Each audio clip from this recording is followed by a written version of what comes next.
Captain Marcus Reed stood on the bridge of the Meridian, watching the endless stars through the main viewing screen. The research vessel had been his home for 3 years now, exploring the distant corners of space that few humans had ever seen. Today was supposed to be just another routine survey mission in the Outer Rim territories. "Captain, we're picking up something unusual on long-range sensors," called out Lisa Morgan from her communications station. Her fingers moved quickly across the control panel as she tried to make sense of the readings. "It's big, sir. Really big." Marcus walked over to her station, his boots clicking against the metal floor. "How big are we talking about, Lisa?" "At least 3 times our size, maybe more. The computer can't identify the design. It's nothing in our database." Lisa's voice carried a hint of concern that made Marcus pay closer attention. Dr. Emily Carter looked up from her science station across the bridge. "Could it be a natural phenomenon? Sometimes space debris can cluster together and look like artificial structures?" "Negative," Lisa replied, shaking her head. "This thing has a power signature. It's definitely a ship of some kind."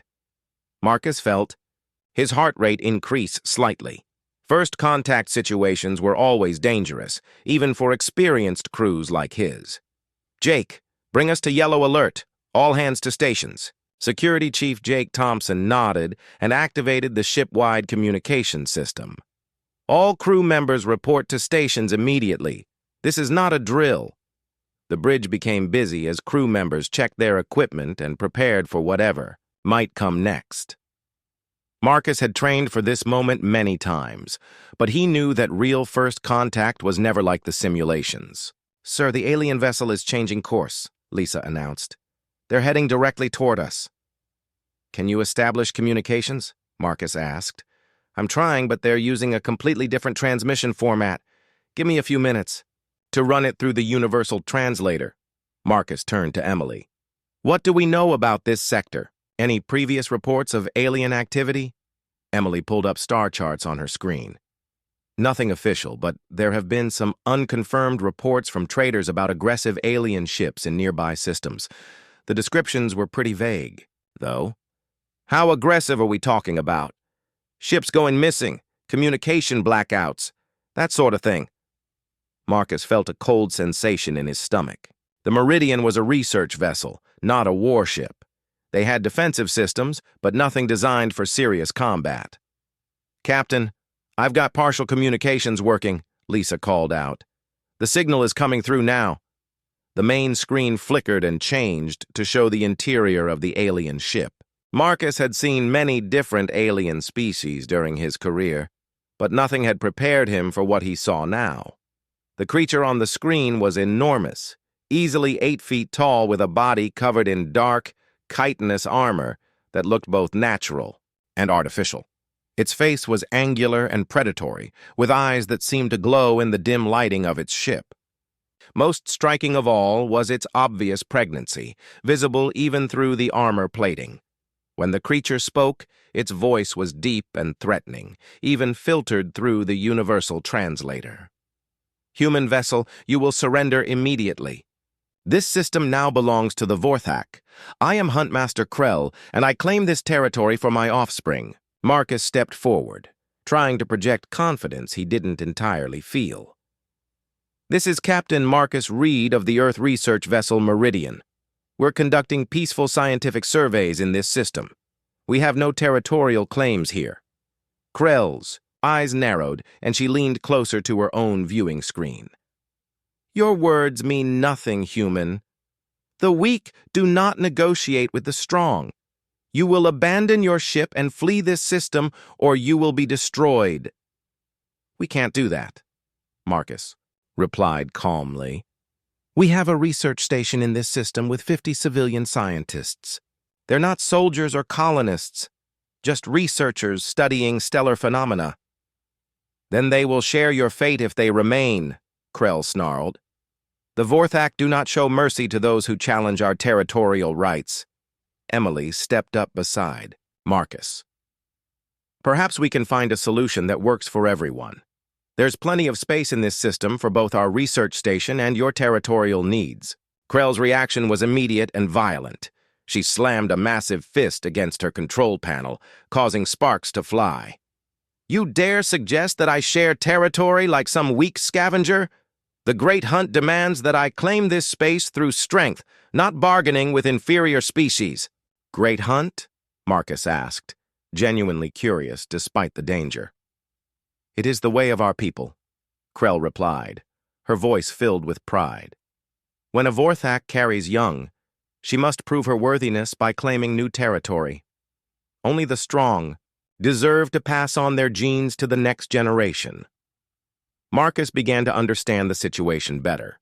This wasn't just about territory or resources. It was about deeply ingrained cultural beliefs that he couldn't simply negotiate away. "How long do we have?" he asked. 3 solar cycles," Krell answered. "Use this time to gather your people and flee. When I return, I will take this system by force if necessary." The communication screen went dark, leaving the bridge crew in tense silence. Jake was the first to speak. "Captain, should I start preparing defensive measures?" "Do it quietly," Marcus replied. "But our priority is protecting those civilians." On the research station, Emily was already analyzing what they had learned. "Captain, did you notice how she emphasized proving herself worthy? And the way she mentioned passing on genes? I think there's more going on here than simple territorial expansion." "What do you mean?" "Vorthak culture seems to revolve around individual strength and proving oneself through conquest, but she's pregnant and alone out here. That seems unusual for a species that values strength so highly." Lisa looked up from her console. "Sir, I'm picking up more detailed scans of their ship now. It shows signs of recent battle damage, some of it pretty severe." Marcus considered this new information. "So she might not be here by choice. She could be running from something." "Or someone," Jake added grimly. "Either way, we have 3 days to figure out how to protect 50 civilian researchers from a heavily armed alien warship," Marcus said. "Emily, I want you to research everything we can find about Vorthak culture. Lisa, see if you can establish any back-channel communications with their ship. Jake, prepare our defenses but keep them hidden." "What about contacting Earth for reinforcements?" Jake asked. Marcus shook his head. "The nearest patrol ship is weeks away. We're on our own." As his crew moved to carry out their orders, Marcus stared at the empty screen where Krell had been. Something about the alien's behavior bothered him, but he couldn't quite put his finger on what it was. 3 days to find a solution to an impossible problem. Marcus had faced difficult situations before, but never anything quite like this. The lives of 50 innocent people depended on his ability to understand an alien mind driven by instincts and cultural imperatives that he could barely comprehend. He took a deep breath and got to work. The next morning came too quickly for Captain Marcus Reed. He had spent most of the night reviewing tactical reports and trying to find a solution that didn't end with everyone dead. The research station held 50 of Earth's brightest scientists, and Marcus refused to abandon them to an alien predator. Dr. Emily Carter arrived on the bridge carrying a thick data pad and 2 cups of coffee. She handed one to Marcus and sat down at her station. "Any luck with the research?" Marcus asked, accepting the coffee gratefully. "More than I expected," Emily replied, pulling up files on her screen. "The Vorthak aren't completely unknown to us. There are scattered reports from traders and explorers going back about 20 years. Jake Thompson joined them from the security station." "What kind of reports?" "Mostly encounters with single ships or small groups," Emily explained. "They seem to be a nomadic species, constantly moving through space. But here's the interesting part. Every confirmed sighting involves pregnant females." Marcus raised an eyebrow. "Every single one?" "According to the database, yes. The Vorthak males are never seen in these encounters. It's always pregnant females, usually alone or with very small crews." Lisa Morgan looked up from her communications console. "That's strange. Most species we've encountered keep their pregnant members in protected areas, not sending them out into dangerous space." Emily nodded. "Exactly. But from what I can piece, together the Vorthak do the opposite. Pregnancy seems to trigger some kind of territorial hunting behavior. They call it the Great Hunt, just like Krell mentioned. Jake frowned. So this is normal behavior for them? Pregnant aliens going around claiming territory by force? It appears so. But Marcus, there's something else. Emily's voice became more serious. I cross-referenced the battle damage Lisa detected on Krell's ship with reports from nearby systems. I think she's been in several fights recently. Fights with who? Marcus asked. Other Vorthak, from what I can tell. There are reports of alien ships fighting each other near the Kepler station 3 months ago. The descriptions match Vorthak vessels. Lisa suddenly spoke up from her station. Captain, I'm receiving a transmission. It's not from Krell's ship, but it's using the same communication protocols. Marcus felt his heart skip. Another Vorthak. Ship? No, sir. It's coming from inside Krell's vessel. Someone else is trying to contact us. Can you put it through? The main screen flickered to life, showing a different Vorthak. This one was smaller than Krell, with less elaborate armor and younger features. When he spoke, his voice was less confident than his commander's. Human vessel, I am Thane, Lieutenant to Huntmaster Krell. I speak without her knowledge. Marcus stepped forward carefully. What can we do for you, Thane? My commander. She has not been herself since our arrival in this system. The Great Hunt is sacred to our people, but Krell's behavior has become unpredictable. Unpredictable how? Thane looked around nervously, as if worried about being overheard. She refuses to eat properly. She speaks to herself in the night. Sometimes she calls out names of Vorthak who are no longer with us. Emily leaned closer to Marcus. Sounds like post-traumatic stress, she whispered. Thane, can you tell us what happened to your commander before she came here? Marcus asked. Our clan was destroyed 3 months ago.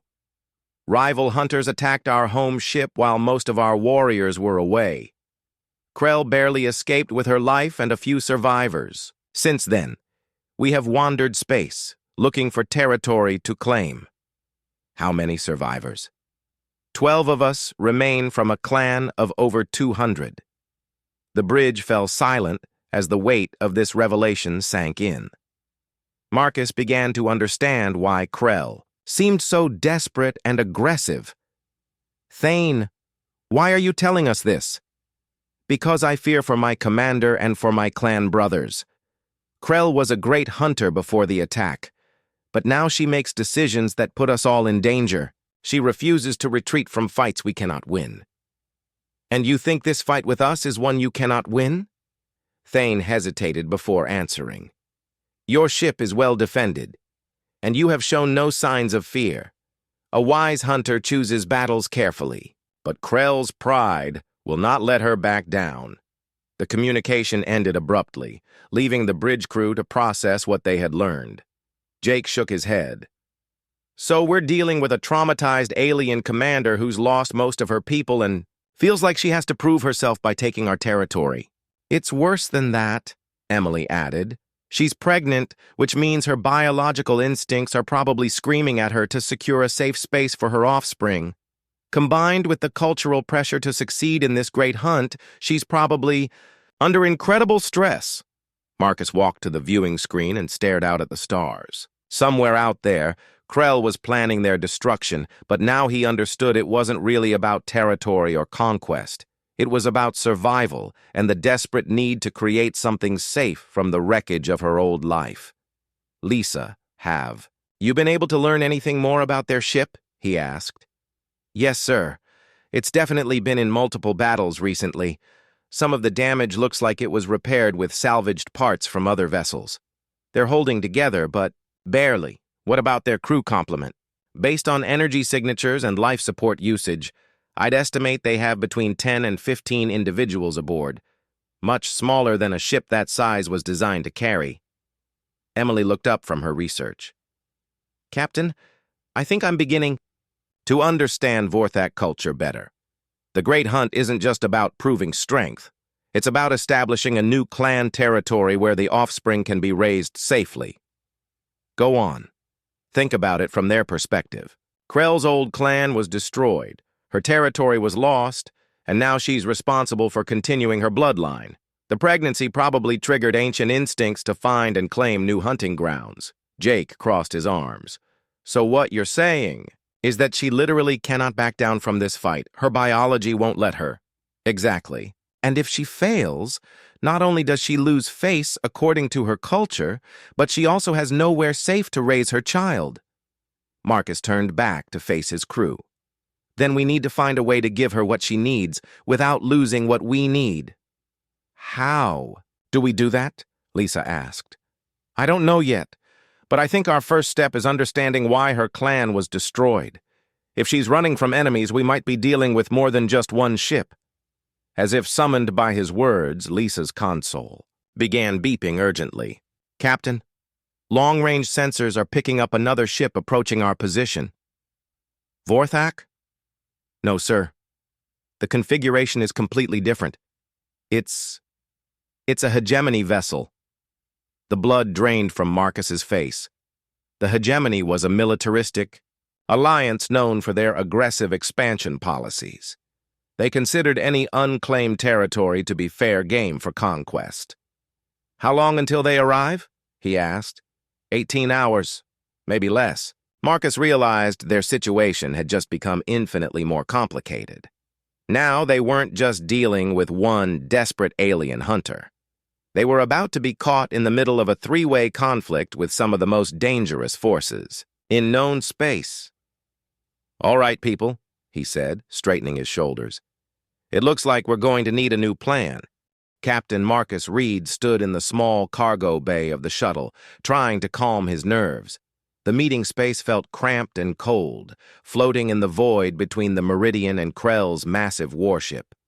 Dr. Emily Carter stood beside him, her medical scanner and cultural database ready for whatever they might learn. Are you sure about this, Captain? Jake Thompson's voice crackled through the communication system. We still don't know if we can trust her. We don't have much choice, Marcus replied. With that hegemony ship getting closer, we need to understand what we're dealing with. The shuttle's airlock cycled, and Marcus felt his breath catch as Huntmaster Krell entered the bay. She was even more intimidating in person than on the view screen.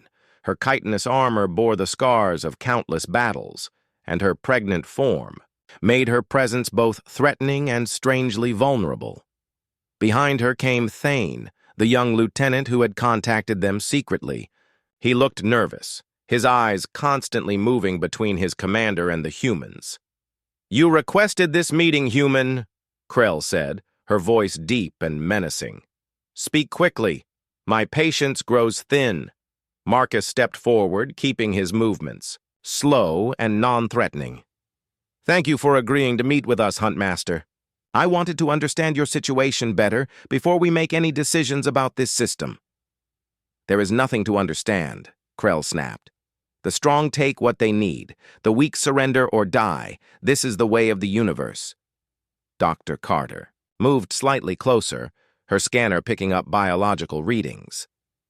Huntmaster, may I ask about Vorthak pregnancy customs? In human culture, expecting mothers are protected and supported by their communities. Krell's eyes narrowed dangerously. Humans are weak. Vorthak females prove their strength by hunting alone. Only the worthy deserve to pass their genes to the next generation. But surely even the strongest hunters need rest and proper nutrition. During pregnancy, Emily continued gently, human mothers prepare safe nests for their children. They gather resources and create secure environments. Something flickered across Krell's face, too quick to identify. Her hand moved unconsciously to her swollen abdomen. Marcus picked up on Emily's approach. When human women are expecting, their families help them prepare. Fathers build nurseries. Mothers teach them about childcare, and the whole community celebrates the coming birth.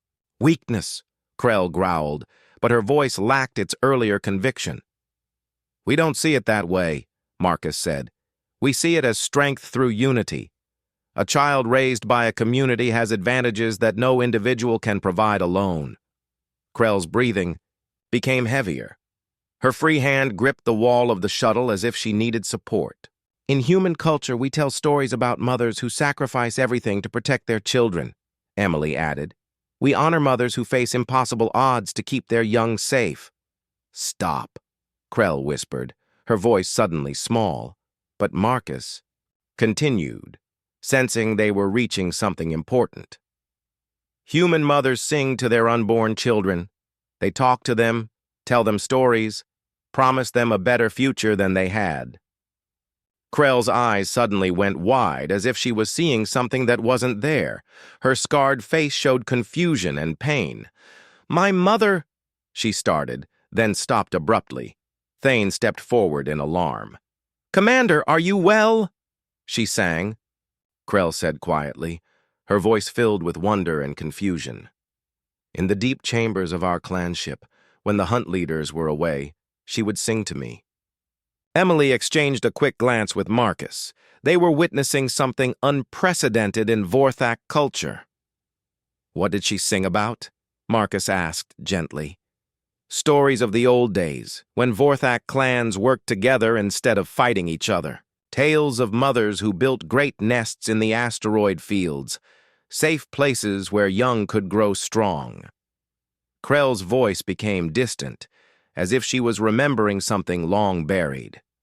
She told me that someday I would find a place like that, for my own young, a place where they could learn and grow without fear. Tears began forming in Krell's eyes, something that shocked both humans and Thane. What happened to her? Emily asked softly. She died when I reached warrior age. It is the way. We forget our mothers and become hunters. We forget everything except strength and conquest. Krell's voice broke slightly. But now, carrying my own young, I remember her words. Marcus felt a chill of understanding. Krell, is that why you're really here? You're not just following tradition, are you? You're trying to find the kind of safe place your mother described. Krell's composure completely crumbled. The fierce hunter fell to her knees, her armor clanking against the shuttle floor. My clan is gone, my ship is broken, my people are scattered across the stars. I have nowhere to build the nest my mother promised me. Thane knelt beside his commander, his own eyes wide with shock. Huntmaster, I never knew. The great hunt demands that I prove my strength by taking territory, Krell continued, her voice shaking. But I am not strong. I could not protect my clan. I could not save my home. How can I provide for my young when I have failed at everything? Emily slowly approached and knelt in front of Krell. Huntmaster, may I tell you something about human mothers? Krell nodded weakly. The strongest human mothers are not the ones who never fail. They are the ones who keep trying despite their failures. They are the ones who ask for help when they need it. They are the ones who put their children's needs above their own pride. But the great hunt, maybe the great hunt doesn't have to mean conquest, Marcus suggested. Maybe it can mean finding the right place for your child to grow up safely, even if that means working with others. Krell looked up at him with confusion. You would help me? Even after I threatened your people? If it means protecting innocent lives, including your child, then yes. Thane spoke up suddenly. Commander, the humans' research station. It is in the asteroid field, like the old nests from your mother's stories. Krell's eyes widened as she processed this information. The research station was built into a large asteroid, protected from radiation and cosmic debris. It was, in many ways, exactly the kind of safe haven her mother had described. But I have nothing to offer in return, Krell said. My ship is damaged. My people are few. You have knowledge of this region of space, Marcus replied. You have experience dealing with threats we've never encountered, and honestly, with a hegemony warship approaching, we could use all the help we can get. Emily checked her scanner as an alarm began beeping.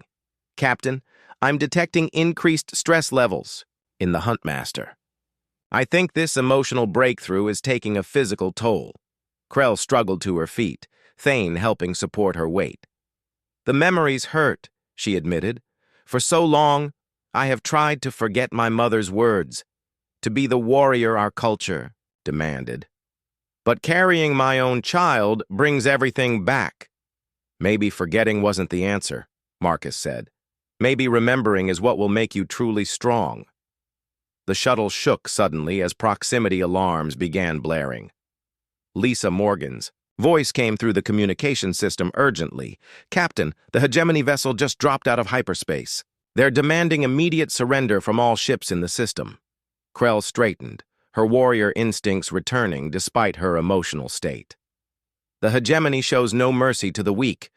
If they claim this system, they will destroy your research, station, and hunt down my people." "Then we need to work together," Marcus said firmly. "Your mother's dream of a safe place for children doesn't have to die with your clan. We can build something new here. Something better." Krell looked at him for a long moment, then at Thane, then down at her unborn child. When she looked up again, her eyes held a determination that was different from her earlier aggression. "Very well, human. For the sake of our young, we will stand together against this threat."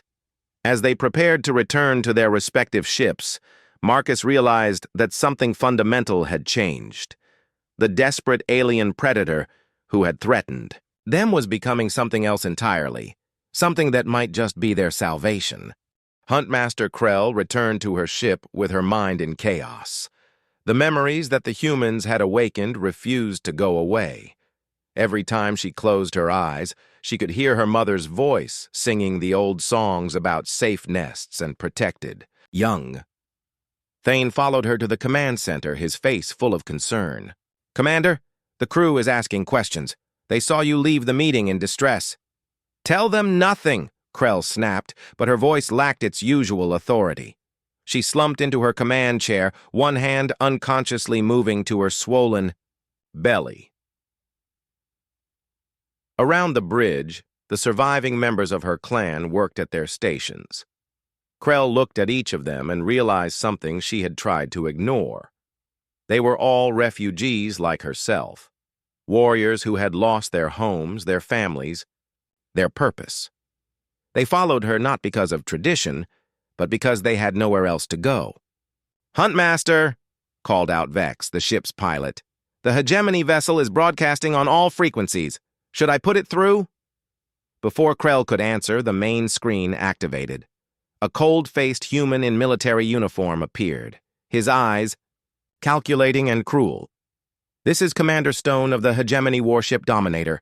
All vessels in this system will surrender immediately or be destroyed. You have 1 hour to comply." The transmission ended, leaving Krell's bridge in tense silence. "Commander," Thane said quietly, "our ship cannot survive a fight with a hegemony warship. Not in our current condition." Krell knew he was right. Her vessel had been patched together, with salvaged parts after too many battles.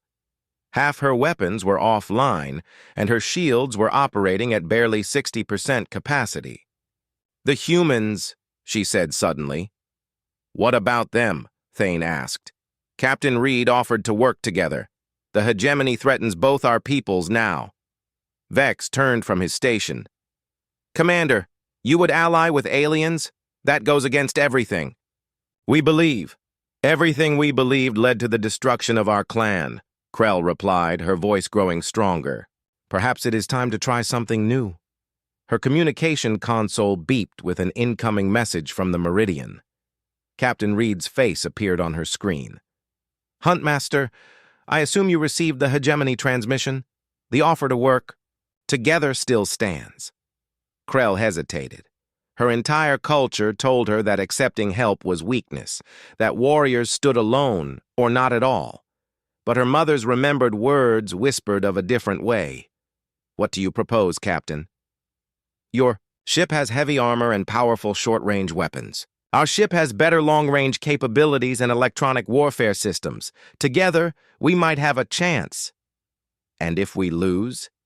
"Then at least we'll have tried to protect what matters most, your child and our civilians." Krell made her decision. "Very well. Send me your tactical data. We will coordinate our defense. The next few hours passed in a blur of activity. Krell found herself working more closely with humans than she had ever imagined possible. Dr. Carter helped her crew repair damaged systems using human medical equipment. Jake Thompson shared defensive strategies that complemented Vorthak fighting techniques. But as the hegemony ship approached, Krell felt doubt creeping back into her mind. What if this alliance was just another mistake? What if she was leading her remaining people to their deaths? "Commander," Thane said, noticing her distress. "You spoke of your mother earlier. What would she have done in this situation?" Krell thought about the question. She would have protected her young at any cost. She would have done whatever was necessary to keep them safe. Then you have your answer. The Dominator entered weapons range and immediately opened fire. The massive hegemony warship launched a devastating barrage that would have crippled either the Meridian or Krell's ship alone. But together, they survived the first assault. Krell's ship absorbed the heavy fire with its thick armor, while the Meridian's shields deflected the rest. The human vessel retaliated with precision strikes that damaged the hegemony ship's weapon systems. "Their shields are down to 80%, Lisa Morgan reported over the communication link. "Preparing ramming speed," Krell announced, her warrior instincts taking over. "Wait!" Captain Reed interrupted. "Krell, don't sacrifice your ship. We need a different approach." "What do you mean?" "Emily, tell her what you discovered about the hegemony ship's design." Dr. Carter's voice came through clearly. "Huntmaster, their ship has a weakness in the rear shield generator. If we can coordinate our attacks, we can exploit it without either of us taking unnecessary risks."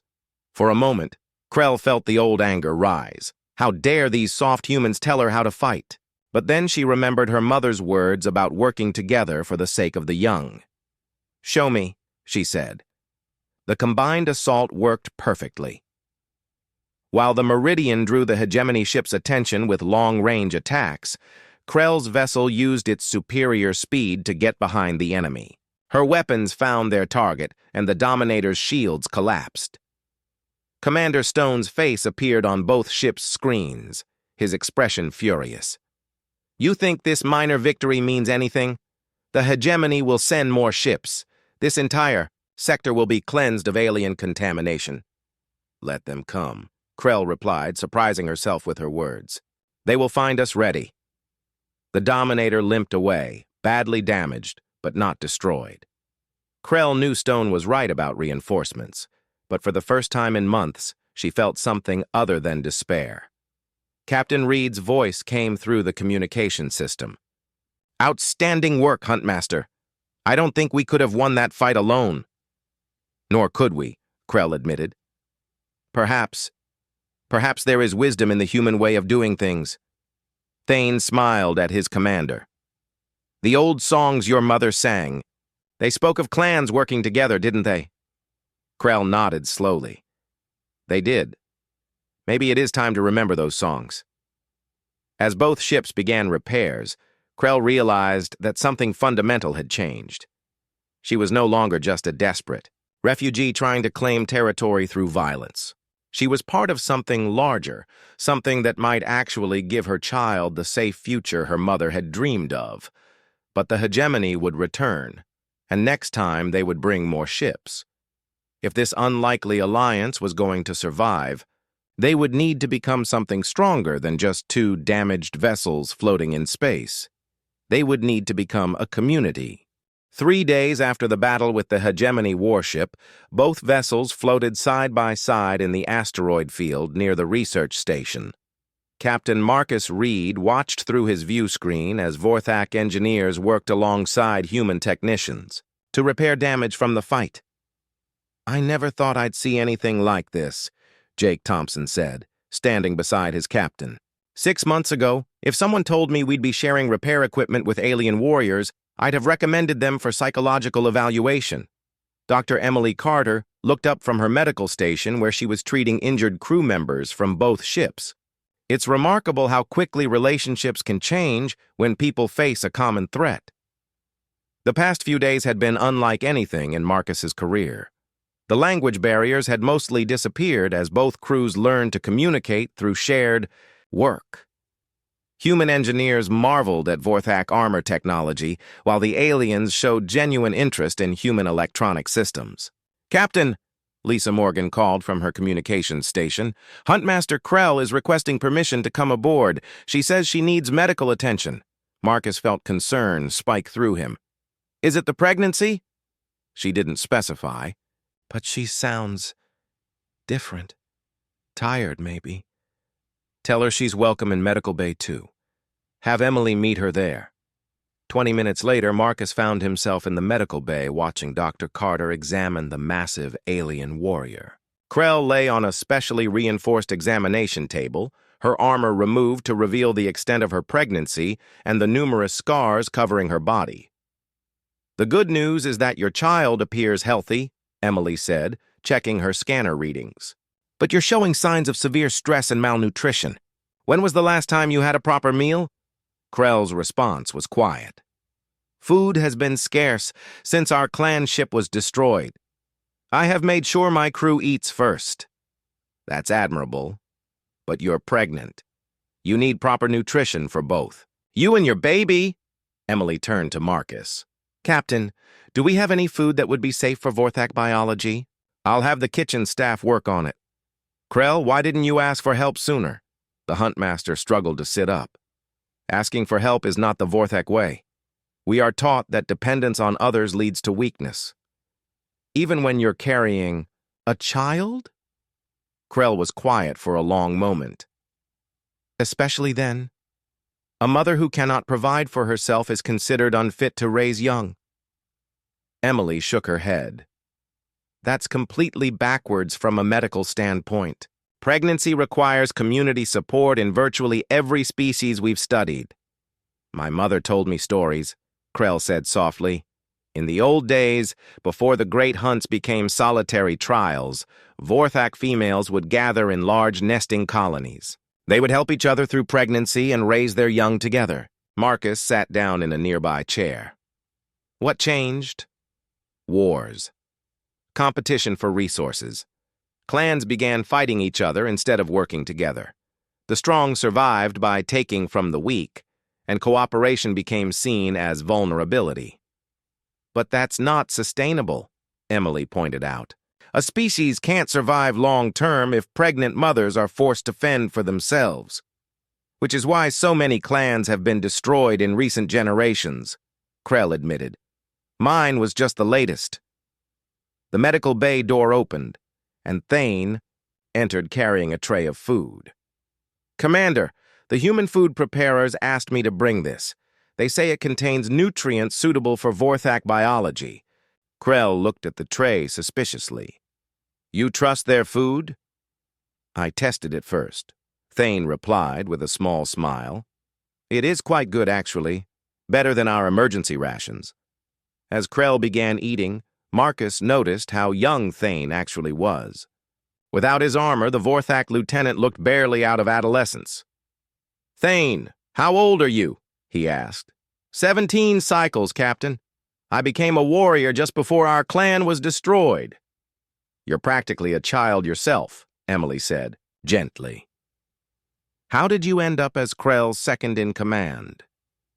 "Most of our experienced warriors died in the attack," Thane explained. "I was one of the few who survived with any military training." Marcus began to understand the true scope of the tragedy that had befallen Krell's people. Not only had they lost their home, but they had lost an entire generation of leadership and experience. "Captain," Lisa's voice came through the communication system, "we're receiving a transmission from the research station. Dr. Williams wants to speak with you urgently." "Put him through." The wall screen activated, showing the weathered face of the research station commander. "Marcus, we've been monitoring long-range communications. The hegemony is assembling a fleet, at least 6 ships, possibly more." Marcus felt his blood run cold. "How long until they arrive?" 2 weeks, maybe less. And Marcus, they're not just coming for this system. Intelligence reports suggest they're planning a major expansion into this entire sector.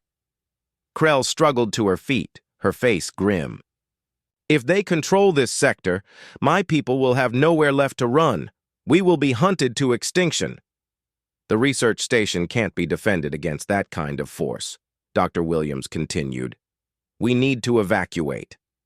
No, Krell said firmly. This place, this asteroid field, it is exactly what my mother described in her stories. A safe place where young can grow. We cannot abandon it. Marcus looked between Krell and the screen showing Dr. Williams. An idea began forming in his mind, crazy and dangerous, but possibly their only hope. Dr. Williams, how much time would you need to pack up the essential research equipment? Most of it, maybe a week. But Marcus, where would we go? What if we didn't have to go anywhere? What if we made this place too strong for the hegemony to take? Emily stared at her captain. Marcus, what are you thinking? Krell, your people are refugees, right? Warriors without a home? Yes, but we are only 12 survivors. What about other Vorthak clans? Are there others who have been displaced by these wars? Thane's eyes widened. Commander, there are rumors of scattered groups throughout this region. Survivors like us, wandering without purpose. If we could bring them together, Marcus continued, combine human technology with Vorthak warrior skills, turn this asteroid field into a fortress.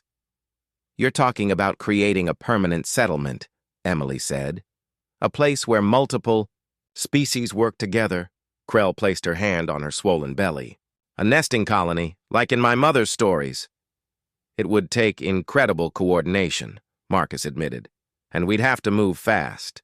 But it's either that or watch the hegemony destroy everything we care about.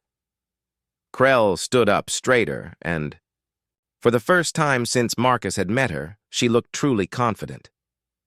Captain Reed, I propose a formal alliance. My people's strength combined with your people's knowledge, working together to build something the hegemony cannot destroy. And if we fail? Then we fail together, protecting what matters most. Marcus extended his hand. Then let's build something worth protecting. As Krell grasped his hand in her own massive grip, Marcus realized they were about to attempt something that had never been tried before in recorded galactic history, a truly integrated multi-species colony built on cooperation rather than conquest. The hegemony was coming, but they would find something waiting for them that they had never encountered before. 2 weeks later, the asteroid field looked completely different. Where once there had been only a small research station, now a sprawling complex of interconnected habitats dotted the rocky surfaces. Ships from 7 different Vorthak clans had answered Krell's call, bringing nearly 200 survivors to what they now called Haven Colony. Captain Marcus Reed stood in the new command center, watching construction crews work around the clock to strengthen their defenses. Human engineers and Vorthak warriors had learned to work together so well that it was sometimes hard to tell which species had designed which sections. The fusion generators are online, reported Chief Engineer Tom Bradley, a stocky man who had become fast friends with the Vorthak technical crews. Our power output is now 3 times what it was before. Dr. Emily Carter looked up from her medical station, where she had been treating both human and Vorthak patients all morning. The birthing center is ready as well. We have facilities now that can handle both human and Vorthak pregnancies safely. Speaking of which, Jake Thompson said with a grin, Krell went into labor an hour ago. Marcus felt his heart skip. Over the past 2 weeks, he had come to think of the Huntmaster as more than just an ally. She had become a friend, someone whose strength and determination inspired everyone in the colony. How is she doing? See for yourself, Emily replied, leading him toward the medical complex. They found Krell in the specially designed birthing chamber, surrounded by both human medical staff and Vorthak clan mothers who had arrived with the other survivor groups. The scene was unlike anything Marcus could have imagined a month ago. Captain, Krell called out, her voice strained but happy. Come meet the first citizen of Haven Colony. In her arms was a small Vorthak infant, already alert and looking around with bright, curious eyes. The baby was perfect, healthy, and strong, representing hope for an entire species. "She's beautiful," Marcus said softly.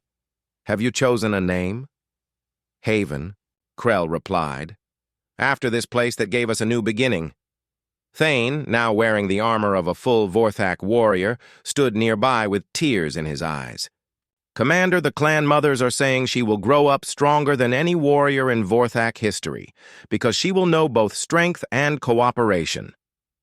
Dr. Emily Carter ran her scanner over the infant. "All vital signs are perfect. She's going to be just fine." As they watched the baby, alarms began sounding throughout the colony. Marcus's communication device crackled to life. "Captain, this is Lisa on sensor duty. We have incoming ships. It's the Hegemony fleet." Marcus felt tension fill the room, but when he looked at Krell, she seemed calm and confident. "How many ships?" he asked. "8 vessels, sir. But Captain, you need to see this. We're also detecting 15 other ships moving to intercept them." 15 ships? From where? Krell smiled. "I sent messages to every Vorthak clan in this sector. It seems more answered the call than we expected." Marcus hurried to the command center, leaving Krell with her newborn daughter. The main screen showed a sight that made his heart swell with pride. The Hegemony fleet was indeed approaching, but they were vastly outnumbered by a combined force of human and Vorthak vessels working together. "Open communications to the Hegemony fleet," Marcus ordered. Commander Stone's face appeared on the screen, his expression furious. "Reed, you've made a grave mistake. This sector belongs to the Hegemony now. Actually, Commander, this sector belongs to the people who live here, human and Vorthak alike." "Impossible. Vorthak don't cooperate with other species." "Then you haven't been paying attention," said a new voice as Krell entered the command center carrying baby Haven. Despite having given birth just hours ago, she insisted on being present for this confrontation. "Huntmaster," Stone said with surprise, "the Hegemony offers you a choice. Abandon these humans and join our expansion, or be destroyed with them." Krell looked down at her daughter, then at Marcus, then back at the screen. "Commander Stone, I offer you a different choice. Leave this sector peacefully, or face the combined strength of species who choose to work together instead of dominating others. You're bluffing. Vorthak are warriors, not diplomats." "You're right," Krell replied. "We are warriors, but now we fight for something worth protecting." The battle that followed was unlike anything in recorded galactic history. Human ships with their advanced technology worked seamlessly with Vorthak vessels and their devastating close-range weapons. The coordination was perfect, as if both species had been designed to complement each other. The Hegemony fleet, accustomed to fighting, isolated and desperate opponents, found themselves completely outmatched by organized cooperation. Within 2 hours, 5 of their ships had been destroyed, and the remaining 3 were fleeing the sector. "This isn't over," Commander Stone transmitted as his damaged flagship retreated. "The Hegemony will not tolerate this rebellion." "Let them come," Marcus replied. "They'll find us ready." As the enemy ships disappeared into hyperspace, celebrations erupted throughout Haven Colony. Humans and Vorthak alike celebrated not just military victory, but the birth of something entirely new. Dr. Emily Carter found Marcus on the observation deck, looking out at the bustling activity of their growing community. "Remarkable," she said. 6 months ago, Krell came here as a desperate predator looking for territory to claim. Now, she's the co-founder of the first successful multi-species colony in this sector." "What changed?" Marcus asked. "You reminded her that strength doesn't always come from fighting alone. Sometimes it comes from building something together." In the distance, they could see Krell teaching a group of young Vorthak warriors human cooperation techniques, while human engineers learned traditional Vorthak construction methods. Children from both species played together in the common areas, already forming friendships that would last their entire lives. "Captain, Lisa Morgan called from the communication station. "We're receiving requests from 17 different star systems. Word is spreading about Haven Colony, and they want to know if they can establish similar cooperative settlements." Marcus smiled. "Tell them yes. Tell them all that there's a better way to live among the stars." Little Haven, the first child born in the colony, slept peacefully in her mother's arms as both species worked together to build a future where cooperation was stronger than conquest, where different peoples could find strength in unity rather than isolation. The expectant alien predator who had once threatened to destroy everything had instead become the mother of a new age of galactic cooperation. And it had all started with simple human words about the power of community and the strength that comes from working together. In the years that followed, Haven Colony would become a beacon of hope throughout the galaxy, proving that even the most unlikely partnerships could create something beautiful when built on mutual respect, shared purpose, and the universal desire to protect what matters most.